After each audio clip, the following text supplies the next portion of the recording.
अस्सलामु अलैकुम वरहमतुल्लाहि वबरकातुहू। नाज़रीन गिरामी, में दोबारा आपकी खिदमत आलिया में हाज़िर होने का शर्फ़ हासिल कर रहा हूँ। आज के हमारे इस प्रोग्राम का उन्वान है कि एक ऐसा अमल के जिसके अंजाम देने के बाद आपका दुश्मन खुद ब खुद पीछे हट जाएगा। लेकिन इससे पहले कि इस अमल के बारे में आपकी खिदमत आलिया में कुछ अर्ज़ करूँ, गुजारिश करता हूँ कि मोहतरम नाज़रीन याद रखें, हमारे जितने भी अमल होते हैं वो सिर्फ़ और सिर्फ जायज़ मकसद के लिए होते हैं, नाजायज़ कामों के लिए, गलत कामों के लिए, हराम कामों के लिए हमारी तरफ से किसी को भी किसी तरीके की कोई इजाज़त नहीं है।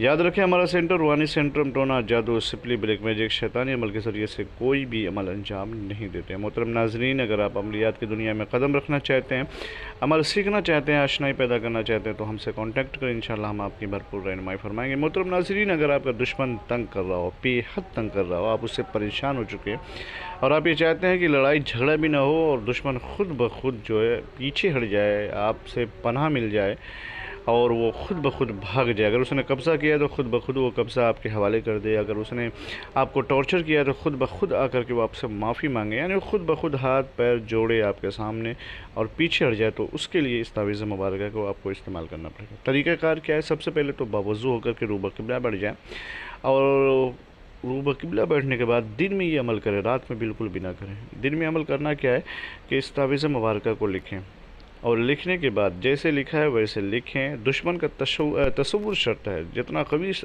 तसव्वुर होगा उतना ही ज़्यादा इसका असर पजीरी जो है ज़ाहिर होने लगेगी। करना क्या है कि जब ये लिखें तो दुश्मन को सोचें, दुश्मन के बारे में, फिर उसके बाद इस तावीज़ को मुकम्मल करके बेहतर है कि दुश्मन के घर में डाल दें या जहाँ उसने जिस ज़मीन पे कब्ज़ा किया है तो उस ज़मीन में गाड़ दें। तो इससे ये असर होगा कि दुश्मन जो है खुद ब खुद जो आपसे माफ़ी मांगेगा और आप उसे अपनी गलतियों का इकरार करके पीछे हट जाएगा। बहुत ही मुजर्रब अमल है, इसका इस्तेमाल करें, लेकिन सिर्फ़ और सिर्फ दिन में कीजिएगा, रात में बिल्कुल भी ना कीजिएगा। इजाज़त के लिए शर्तें वो लेके कमेंट में जाके या अल्लाह मोहम्मद लिख दें, हमारी तरफ से आपको इजाज़त मिल जाएगी। फिर मिलते हैं दूसरे नशिस्त में, तब तक के लिए खुदा हाफिज़, अल्लाह हाफिज़, अस्सलाम वालेकुम रहमतुल्लाहि व बरकातुहू।